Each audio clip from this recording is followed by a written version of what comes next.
Sergej Barbarez nije postao simbol Bosne i Hercegovine zato što je uvijek pobjeđivao. Postao je simbol zato što je uvijek birao Bosnu i Hercegovinu. Kad je mogao otići drugim putem, nije. Kad je mogao šutjeti, nije. Kad je mogao ostati legenda jednog kluba i sa distance posmatrati haos domaćeg fudbala, nije. Vratio se. I zato priča o Sergeju Barbarezu nikada nije bila samo priča o golovima. Bila je to priča o karakteru. Mostar, 1992. 20-godišnji mladić ulazi u autobus za Njemačku. U koferu nema kopački. Samo nekoliko stvari za put i osjećaj da odlazi nakratko. 2 sedmice, možda malo više. Tek toliko da se skloni, da pričeka, da vidi šta će biti. Nije znao da se neće vratiti 15 godina. Hamburg, 2001. Isti taj mladić, koji je u Njemačku stigao gotovo slučajno, stoji na vrhu Bundeslige. Postao je najbolji strijelac jedne od najvećih europskih liga. Grad ga voli. Navijači mu pjevaju ime. Klub mu daje traku. Stranac iz Mostara postaje lice velikog HSV-a. Beograd, 2006. Kapiten Bosne i Hercegovine stoji usred haosa koji godinama izjeda reprezentaciju. Više ne odlazi samo jedan igrač. Odlazi čovjek koji više ne želi glumiti da je sve normalno. Skida dres, ali ne skida teret te zemlje sa sebe. Zenica, 2024. Vraća se. Ne kao spasilac iz bajke. Ne kao trener sa 10 trofeja. Ne kao čovjek savršene biografije. Vraća se kao Sergej Barbarez. Ime koje u Bosni i Hercegovini nosi težinu i nadu istovremeno. Sjedinjene Američke Države, 2026. Bosna i Hercegovina je ponovo na svjetskom prvenstvu. San traje. Cijela zemlja ponovo diše za isti tim. A onda u 16. finala dolazi kraj. Poraz 2:0 od reprezentacije Amerike. Bolan kraj jednog velikog puta. Ali ne i kraj priče. Jer ovo nije priča o jednom porazu. Ovo je priča o čovjeku koji je Bosni vratio vjeru da opet može sanjati. Ovo je priča o Sergeju Barbarezu.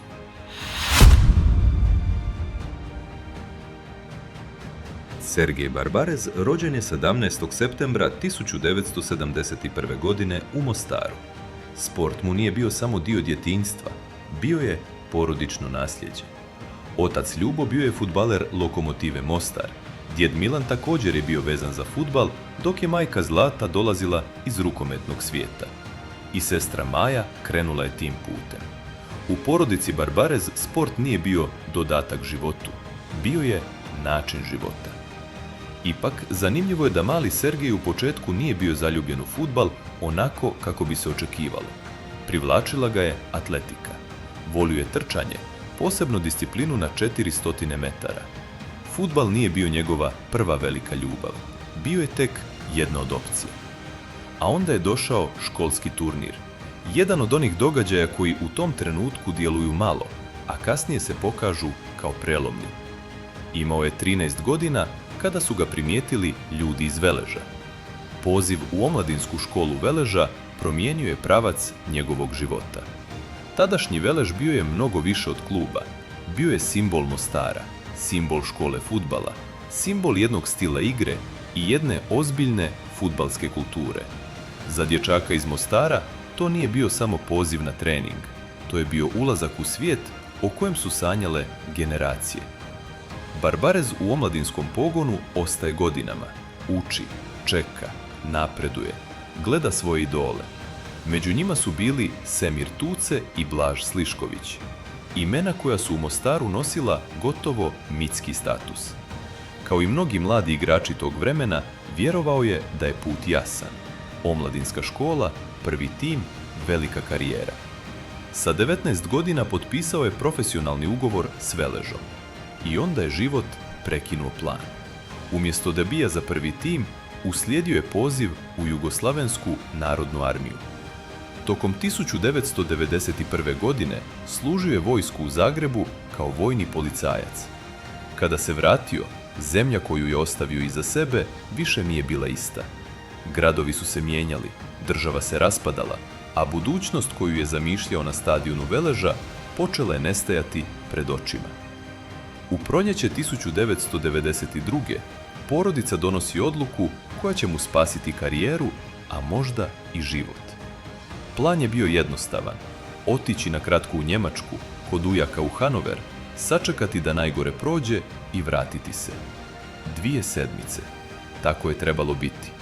Ali dok je Sergej mislio da ide samo privremeno, u pozadini se već slagalo nešto drugo. Ujak mu je organizovao probu u njemačkom klubu. Problem je bio u tome što Sergej nije ni znao da ide na fudbalski trening. Nije ponio kopačke. Na teren je izašao u tenisicama. To je jedan od onih detalja koji zvuče kao filmska scena, ali upravo takvi detalji često obilježe stvarne živote. Mladić iz Mostara, bez pravog plana i bez kopački, stoji pred njemačkim trenerima i pokušava uvjeriti ljude da pripada tom svijetu. Nije došao kao zvijezda, nije došao ni kao projekat. Došao je kao neko ko je morao početi iz početka. I upravo tu počinje prava priča Sergeja Barbareza.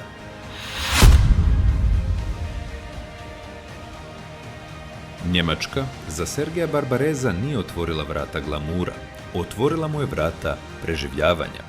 Morao je graditi sve od nule: ime, status, jezik, život, karijeru.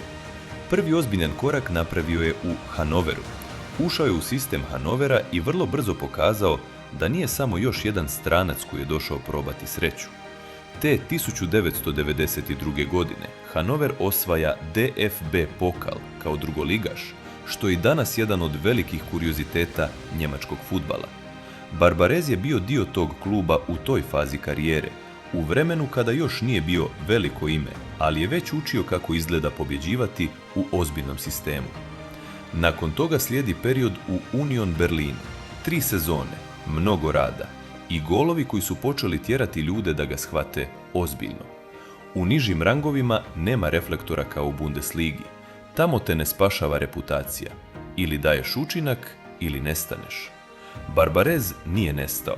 Njegove brojke u Unionu bile su previše dobre da bi ostale neprimjećene. Upravo tu ga je vidio Frank Pagelsdorf, trener koji će više puta igrati važnu ulogu u njegovoj karijeri. Pagelsdorf mu daje šansu u Hansi Rostock.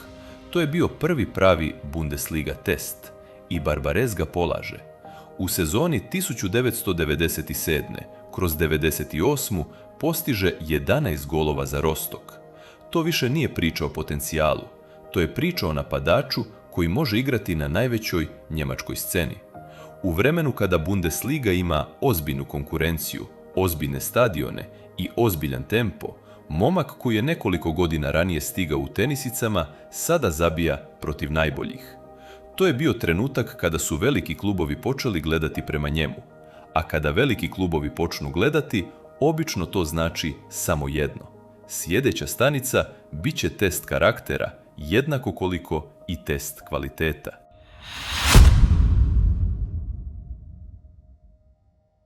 Borussia Dortmund ga dovodi 1998. godine. U tom trenutku to je ogroman korak.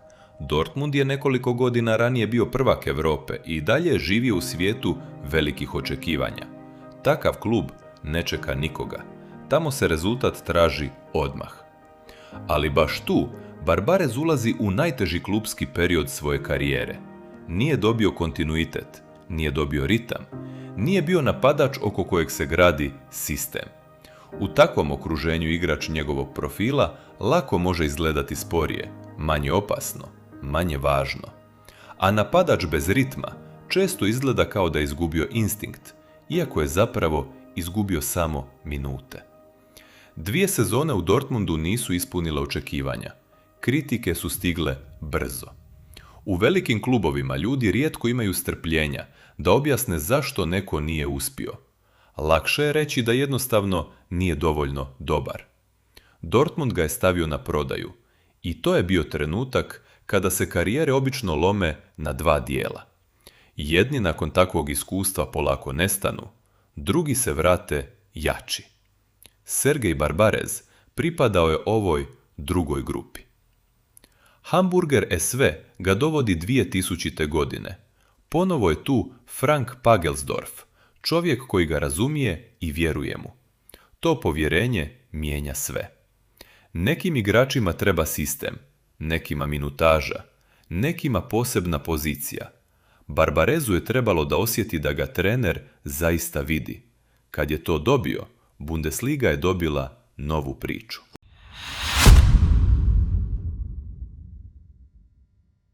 Sezona 2000. ostaje jedna od najvažnijih u njegovoj karijeri. Nakon perioda u kojem su mnogi sumnjali u njega, Sergej Barbarez u dresu HSV-a postiže 22 gola u Bundesligi i dijeli titulu najboljeg strijelca lige. To nije bio samo povratak, to je bila eksplozija. U jednoj godini prešao je put od igrača kojeg veliki klub nije želio zadržati do čovjeka koji je bio na vrhu jedne od najjačih liga Europe. Najzanimljivije u svemu tome bilo je kako je to radio. Barbarez nikada nije bio prototip modernog napadača koji osvaja prostor sirovom brzinom ili ruši protivnike driblingom iz mjesta. Njegova najveća snaga bila je osjećaj, predosjećaj. Taj instinkt da se pojavi tačno tamo gdje lopta dolazi, sekundu prije svih drugih. To je vještina koju statistika vidi tek kada je kasno. Treneri obožavaju, braniči je mrze.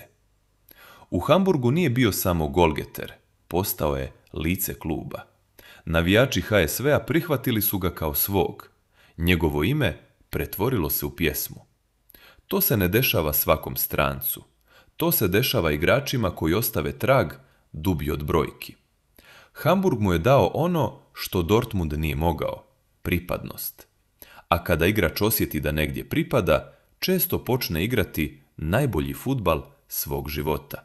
Tokom 6 sezona u HSV, Sergej Barbarez izgradio status klubske ikone. Bio je vođa ekipe, bio je kapiten, bio je čovjek kojeg su navijači prepoznavali kao produženu ruku karaktera kluba. Njegovi golovi bili su važni, ali još važniji bio je utisak koji je ostavljao, borbenost, gard, prkos i osjećaj da nikada neće igrati na pola. U Bosni i Hercegovini, međutim, njegova priča dobija još veću težinu. Za reprezentaciju BiH debitovao je krajem 90-ih i vrlo brzo postao jedan od najvažnijih igrača tima. Nije to bila reprezentacija velikih rezultata, niti sistem koji je funkcionisao glatko. To je bila reprezentacija talenta, emocije i konstantne borbe sa vlastitim haosom. Barbarez u tom haosu postaje lider. Igrao je za državu koja je još uvijek liječila rane, koja je pokušavala izgraditi identitet i u sportu i van njega. Za mnoge navijače njegovo ime nije značilo samo kvalitet, nego i stav. Bio je jedan od onih igrača za koje se vjerovalo da neće govoriti uljepšane rečenice ako vidi da nešto ne valja. I baš zato je bio voljen. I baš zato je bio težak onima koji nisu voljeli istinu. Dok je u Hamburgu imao stabilnost, u reprezentaciji je često imao frustraciju. Generacija imala kvalitet, ali nije uspijevala napraviti iskorak koji je cijela zemlja čekala. Svake kvalifikacije donosile su novi val nade, a onda novi zid. U takvim okolnostima kapitenska traka nije samo čast, ona postaje teret. Jedan od razloga zašto Sergej Barbarez i danas ima poseban status u Bosni i Hercegovini nije samo ono što je dao na terenu. To je i način na koji je odbijao da se pravi da je sve u redu kada nije bilo. Njegov odnos s reprezentacijom nikada nije bio hladan i profesionalno distanciran. Bio je ličan, duboko ličan. Kada pobjeđuješ za Bosnu i Hercegovinu, to nije samo rezultat. Kada gubiš, to nije samo poraz. A kada vidiš da stvari ne funkcionišu kako bi morale, onda šutnja postaje saučesništvo. Sredinom 2000-ih tenzije su rasle, problemi u savezu, loša organizacija, razočaranja i osjećaj da reprezentacija nikada ne dobija okvir kakav njeni igrači zaslužuju. U tom ambijentu Barbarez dolazi do tačke pucanja. Njegov odlazak iz reprezentacije nije doživljen kao obična sportska odluka. Doživljen je kao simptom mnogo dubljeg problema, kao poruka da se više ne može glumiti normalnost u sistemu koji ne funkcioniše. Mnogi veliki igrači napuštaju reprezentaciju tiho. Barbarez nikada nije bio tih tip lidera i upravo zato njegova veza s dresom Bosne i Hercegovine nikada nije zaista prestala. Čak i kada više nije igrao, ostao je prisutan u javnosti, u mišljenju navijača, u svakoj raspravi o tome ko bi jednog dana trebao voditi reprezentaciju. Jer neke veze s državom ne završavaju posljednjim nastupom, samo promijene oblik. Nakon HSV-a slijedi Bayer Leverkusen, posljednje veliko poglavlje njegove igračke karijere. Tamo nije gradio mit na isti način kao u Hamburgu, ali je potvrdio nešto drugo, dugovječnost na vrhunskom nivou. U Bundesligi je ostao relevantan i u godinama kada mnogi napadači već ulaze u završnu fazu. Kada je 2008. završio profesionalnu karijeru, iza sebe imao impozantan trag.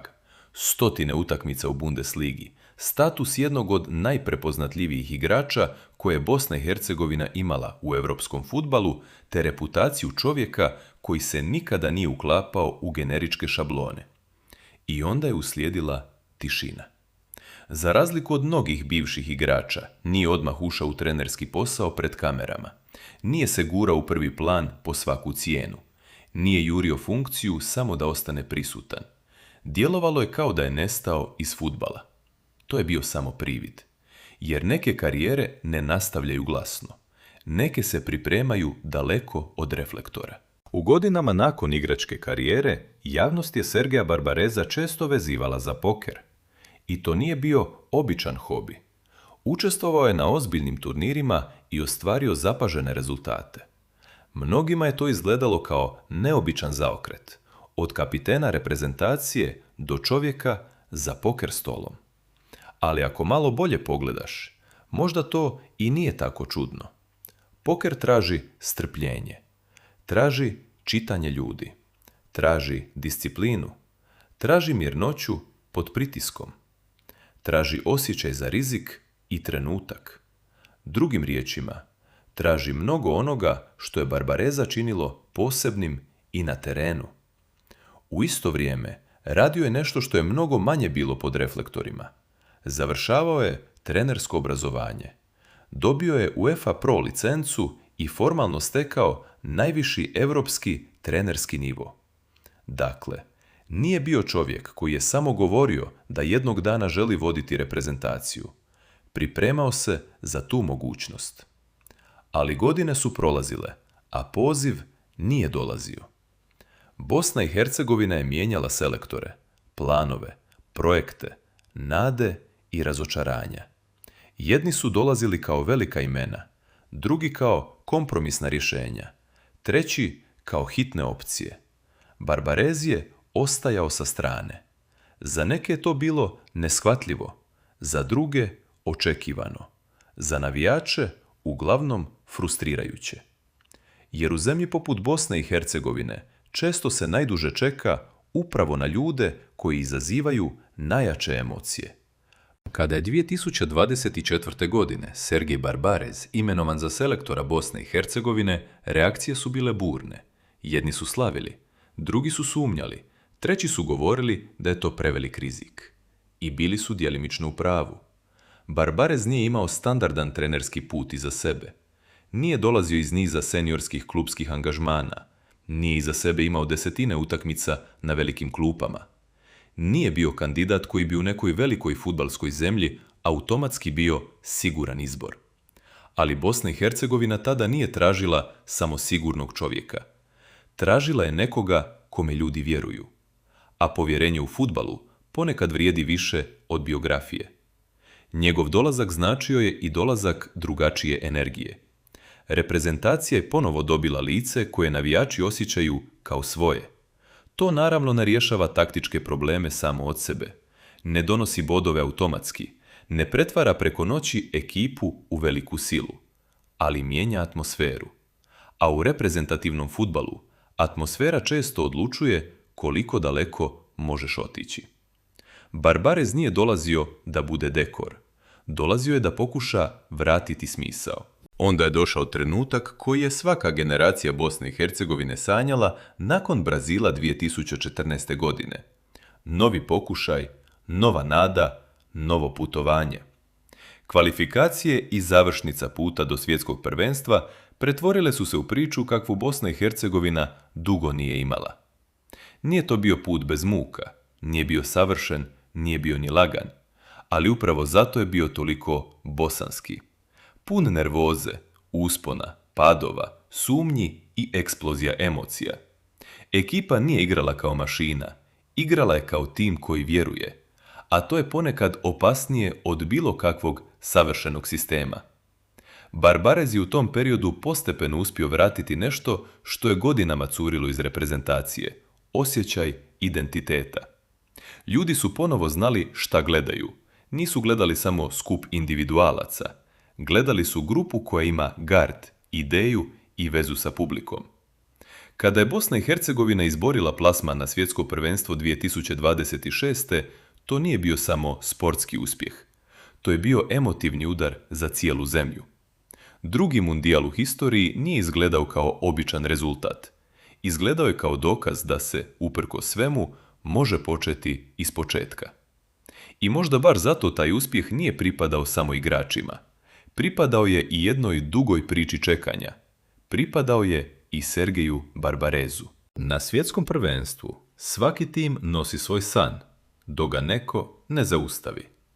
Bosna i Hercegovina je svoj san donijela daleko. Dovoljno daleko da ponovo ujedini naciju oko istog osjećaja. Dovoljno daleko da natjera ljude da planiraju dane oko utakmica, da opet vjeruju, da se opet svađaju oko sastava, da opet žive za tih 90 minuta. Ali u 16. finala došao je kraj. Protivnik je bila reprezentacija Sjedinjenih Američkih Država, teška, moderna, fizički moćna i taktički disciplinovana ekipa. Bosna i Hercegovina je pokušala odgovoriti srcem, iskustvom i momentom koji ju je nosio kroz čitav turnir. Ali ovaj put nije bilo dovoljno. Amerika je pobijedila 2:0. Na papiru to je jednostavna rečenica. U stvarnosti to je kraj mjeseci nade, godina čekanja i ogromnog emotivnog naboja. Ipak, baš tu ova priča postaje važnija od samog rezultata. Jer za Bosnu i Hercegovinu ovaj poraz nije bio dokaz da ne može više. Bio je dokaz da je ponovo stigla tamo gdje porazi bole na najvećoj sceni. To je ogromna razlika. Nekada si gledao mundijal na televiziji i pitao se kada ćeš opet biti dio toga. Sada si tamo. Sada igraš nokaut fazu. Sada te izbacuje ozbiljna reprezentacija na najvećoj pozornici. Sada više ne sanjaš ulazak u priču. Sada si dio priče. I zato kraj protiv Amerike nije kraj kao poraz koji gasi vjeru. To je kraj jednog poglavlja koje otvara novo. Barbarez nakon tog ispadanja nije imao zadatak da ublaži bol praznim riječima. Njegov zadatak bio je da uradi ono što pravi lideri rade nakon poraza. Da porazu da smisao. Ne, dobro je, nema veze. Nego, ovo nije plafon. Ovo je početak. U zemlji u kojoj se fudbal često raspada između talenta i sistema, između emocije i haosa, između velikih igrača i loših odluka, Sergej Barbarez predstavlja nešto rijetko. Kontinuitet karaktera. Kao igrač nije bio savršen. Kao vođa nije bio pitom. Kao javna figura nikada nije bio bez oštrih ivica. Ali upravo zato ljudima djeluje stvarno. On nije legenda zato što je sve osvojio. Nije ni zato što je imao savršen put. Legenda je zato što je kroz sve faze svog života ostao isti čovjek. Direktan, tvrdoglav, svoj i duboko vezan za dres Bosne i Hercegovine. Od dječaka koji nije stigao debitovati za Velež, preko momka koji je u Njemačku došao bez kopački, do kapitena HSV-a, do kapitena Bosne i Hercegovine. do čovjeka koji se nakon godina čekanja vraća da povede reprezentaciju. To je život koji ne izgleda kao glatka karijerna linija. To izgleda kao borba. A ljudi u Bosni i Hercegovini upravo takve priče razumiju najbolje. Sergej Barbarez nije Bosni i Hercegovini donio savršen kraj. Donio joj je nešto važnije. Donio joj je nastavak. Pokazao je da ova reprezentacija ponovo može doći na svjetsko prvenstvo. Pokazao je da može igrati velike utakmice. Pokazao je da poraz u nokaut fazi može boljeti. Ali i da takav poraz znači da si se vratio među ozbiljne. Poraz 2:0 od Amerike zatvorio je jedno svjetsko prvenstvo. Ali nije zatvorio priču. Jer prava vrijednost ovog puta nije samo u tome dokle je Bosna i Hercegovina stigla, nego u tome što sada zna da može dalje. A za zemlju koja je previše puta kretala iz početka, to možda vrijedi više od bilo koje jedne pobjede. Priča o Sergiju Barbarezu zato nije završena. Ona tek sada ulazi u novo poglavlje. I možda prvi put, nakon dugo vremena, Bosna i Hercegovina ne gleda unazad i ne pita šta je moglo biti. Možda konačno gleda naprijed i pita šta je sljedeće.